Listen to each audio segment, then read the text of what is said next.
여행을 하거나 외출했을 때 배터리가 거의 없습니다. 방전 직전입니다. 이럴 때 발견하는 공용 충전기 정말 반가운데요. 특히 공항이나 기차역, 카페 같은 곳에서 많이 만날 수 있는 공용 충전기. 그렇지만 여기 잘못 꽂았다가 내 모든 개인정보가 순식간에 빠져나갑니다. 1초도 걸리지 않습니다. 안녕하세요, 인프라드 타이거입니다. 최근 많은 분들 여행하거나 외출을 하셨다가 갑자기 방전되는 경우 정말 많습니다. 보조 배터리를 들고 다니면 되지만 귀찮아서 대부분은 그냥 다니는데요. 이때 만나는 공용 충전기는 정말 반가운 존재입니다. 그렇지만 여기에도 함정이 있었습니다. 주스 재킹 그리고 초이스 재킹이라는 겁니다. 더 교묘해진 신종 수법입니다. 내 모든 정보를 탈취해가는 신종 수법. 여기서 말하는 주스는 영어의 속어입니다. 우리가 마시는 주스가 아니라 전기나 전력을 말하는데 여기에서 해킹을 한다는 뜻입니다. 우리가 휴대폰에 연결하는 USB 충전 단자는 전력만 공급하는 통로가 아닙니다. 데이터까지 함께 전송할 수 있는 기능을 가지고 있는데요. 이런 약점을 악용한 해킹 수법, 이것이 바로 주스 재킹입니다. 그러니까 전기 충전을 빌미로 해서 데이터를 훔쳐가는 수법인데요. 그러니까 USB 포트에 해커가 악성 코드를 심어놓고 스마트폰을 이 단자에 꽂는 순간 충전이 되면서 내 모든 정보, 심지어는 사진이나 연락처, 금융정보 같은 민감한 데이터까지 몰래 빠져나가는 겁니다. 아예 이렇게 되면 악성 코드 때문에 좀비폰이 되는 겁니다. 내 폰이 내 마음대로 동작되지 않는 무서운 수법인데요. 주스 재킹 대부분은 데이터 전송을 허용하시겠습니까? 이런 허용 버튼을 누르도록 한번 단계를 거치는데 최근에는 더 지능화되었습니다. 주스 재킹을 능가하는 초이스 재킹까지 등장했는데요. 말 그대로 허용 버튼 누를지 말지 내 선택권 자체를 해커가 가로채는 방식입니다. 그러니까 주스 재킹에서 더 나아간 훨씬 더 첨단화된 해킹 수법입니다. 그러니까 대부분 악성 충전기는 스마트폰을 연결하게 되면 데이터 전송을 허용하시겠습니까? 이럴 때 예나 아니오를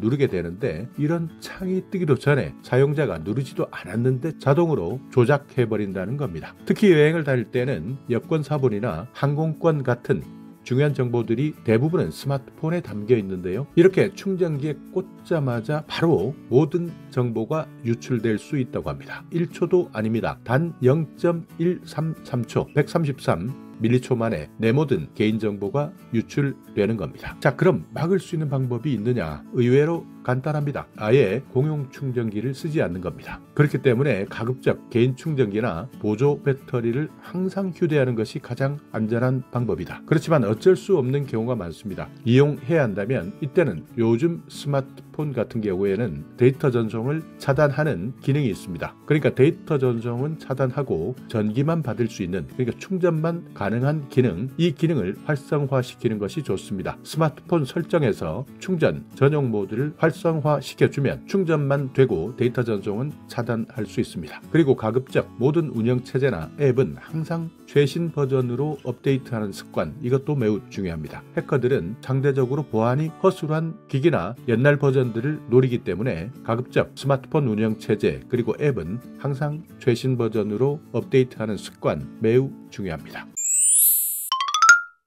그럼에도 불구하고 갑자기 내 휴대폰이 이상하다, 혹시 해킹된 것 아닐까 의심이 들 때는요, 반드시 체크해야 되는 것이 있는데요. 데이터 사용량입니다. 이유를 알 수 없이 계속 데이터 사용량이 증가하고 있습니다. 내 휴대폰 해킹당했을 수 있다는 겁니다. 스파이웨어라는 것 때문인데요. 이것은 수집된 데이터를 외부 서버로 다시 전송해야 되기 때문에 내 휴대폰에 스파이웨어가 설치되어 있으면 데이터 양이 증가한다고 합니다. 그러니까 갑자기 이례적으로 데이터 사용량이 많아졌다. 일단 이럴 때는 내 휴대폰 해킹당한 것 아닌가 의심하셔야 됩니다. 자, 그리고 또 하나입니다. 내가 설치하지 않은 앱이 갑자기 보입니다. 이것은 누구나 의심할 수밖에 없겠죠. 그렇지만 위장하는 경우도 있습니다. 그러니까 실제 사용자, 내가 모르도록, 그러니까 사용자에게 걸리지 않도록 아무런 문제가 없어 보이는 앱으로 위장하는 경우가 있습니다. 이럴 때는 지워 주셔야 됩니다. 또 하나는 최근 갑자기 휴대폰 배터리가 너무 빨리 소모된다, 이런 분들 아마 많을 겁니다.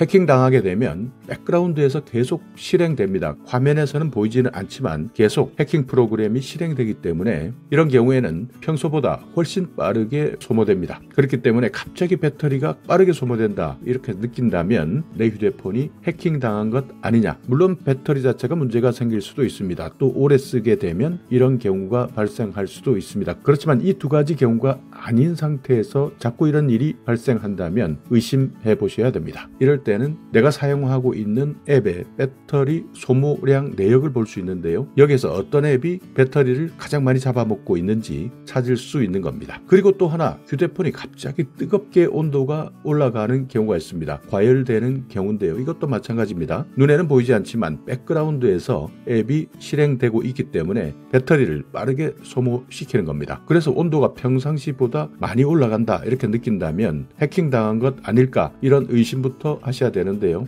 이럴 때도 마찬가지 내가 사용하고 있는 앱이나 데이터 사용량 이런 것들이 어떻게 사용되고 있는지를 확인하는 것도 해킹 여부를 확인하는 방법 중에 하나입니다. 자, 그리고 또 하나는 갑자기 날라오는 여러 가지 알림들입니다. 메시지를 보냈다. 내가 글을 올리지도 않았는데 글이 올라갔다. 비밀번호가 갑자기 변경되었다고 알려주기도 하고요. 내가 다운받지 않은 파일이 갑자기 등장할 수도 있습니다. 내 휴대폰에 연결되어 있는 수많은 계정들이 연동되어 있기 때문인데요. SNS나 이메일, 클라우드, 스토리지 같은 수많은 계정들이 연결되어 있기 때문에 대부분은 내가 어떻게 활동했는지 활동에 대해서 분석을 하고 로그인하게 되면 언제 로그인했다 또 위치까지 알려주게 되는데 만약 평소와 다른 활동이 발견되면 바로 로그인 정보를 확인하시고 변경하셔야 됩니다. 이럴 때는 해킹되었을 가능성이 큽니다. 그래서 내가 사용하고 있는 SNS나 이메일, 클라우드 이런 연동된 계정, 비정상적인 행위가 발견되게 되면 해킹을 의심하셔야 됩니다.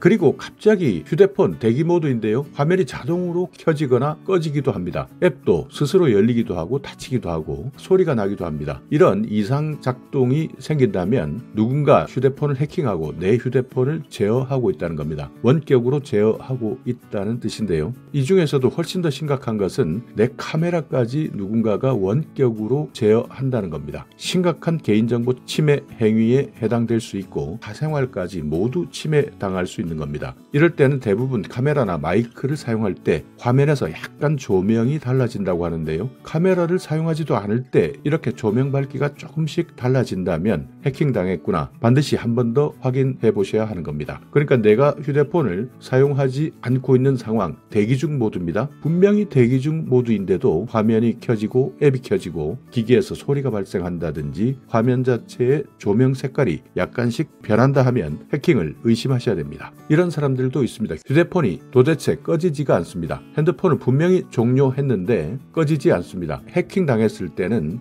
스파이웨어입니다. 오랜 시간 활성화시키기를 원합니다. 그렇기 때문에 휴대폰이 꺼지지 않도록 막는다는 겁니다. 그래서 혹시 휴대폰을 끄려고 하는데 휴대폰이 잘 꺼지지 않는다, 종료되지 않는다, 또 다시 켜는데도 문제가 생긴다, 이럴 때는 심각한 해킹일 수 있기 때문에 반드시 확인하셔야 됩니다. 이번에는 갑자기 재부팅이 되는 겁니다. 그러니까 내가 켜고 끄고 하지도 않았는데 갑자기 요즘 들어와서 부쩍 재부팅이 잦아집니다. 이럴 때도 마찬가지입니다. 기계적 문제일 수도 있지만 해킹을 의심해 보셔야 합니다. 그리고 또 하나는 전화통화 중에 이상한 소리가 들립니다. 소음이 발생하는 경우도 있는데요. 통화 중에 딸깍거리는 소음이 날 수도 있고 잡음이 들리는 경우도 있습니다. 가끔 이럴 수 있겠지라고 대부분 생각할 수 있지만 해킹의 위험성이 크다는 겁니다. 일반적으로는 네트워크 문제겠지라고 생각할 수도 있지만 이런 것은 해킹을 당하고 이후 더 심각한 도청에 해당될 수도 있다는 겁니다. 그렇기 때문에 통화 중에 딸깍거리는 소음이 들리거나 잡음 또는 비정상적인 소음이 들리게 된다면 이것도 마찬가지 해킹 의심하셔야 되는 겁니다. 자, 그리고 키보드를 입력하는데 자꾸 자동 고침 현상이 나타납니다. 나는 분명 이렇게 입력하지 않았는데 휴대폰에서 알아서 키보드를 자동으로 고쳐버립니다. 그리고 휴대폰 안에 들어있는 내 비밀번호를 캡처하기도 하고요. 중요한 정보를 캡처하기도 합니다. 휴대폰 화면 갑자기 오작동하는 것이겠지, 이것이 해킹의 가능성도 있다는 겁니다. 자동 고침, 나는 계속 입력을 정확하게 하고 있는데 자동 고침으로 바뀐다면 짜증날 수도 있겠지만 이 짜증을 넘어서 해킹을 당했을 했을 때는 나에게 커다란 피해를 입힐 수도 있기 때문에 자동 고침 현상, 이상하게 작동하는 현상이 자주 발생한다면 해킹당한 것일 수도 있다. 자, 이럴 때는 가급적 휴대폰을 꺼버리시고요. 전문가에게 가셔서 바로 상담하시는 것이 좋습니다. 내가 가입하고 있는 이동통신 대리점이나 서비스센터, 경찰의 도움을 요청하셔도 되는데요. 최근에는 너무나 많은 방법, 기상천외한 방법으로 해킹을 시도하기 때문에 내 휴대폰에서 일어나는 하나하나의 이상 증상들 반드시 체크하시고 이런 증상이 하나라도 있다면 전문가에게 상담부터 받으시기 바라겠습니다. 자, 오늘 영상 여러분께 조금이나마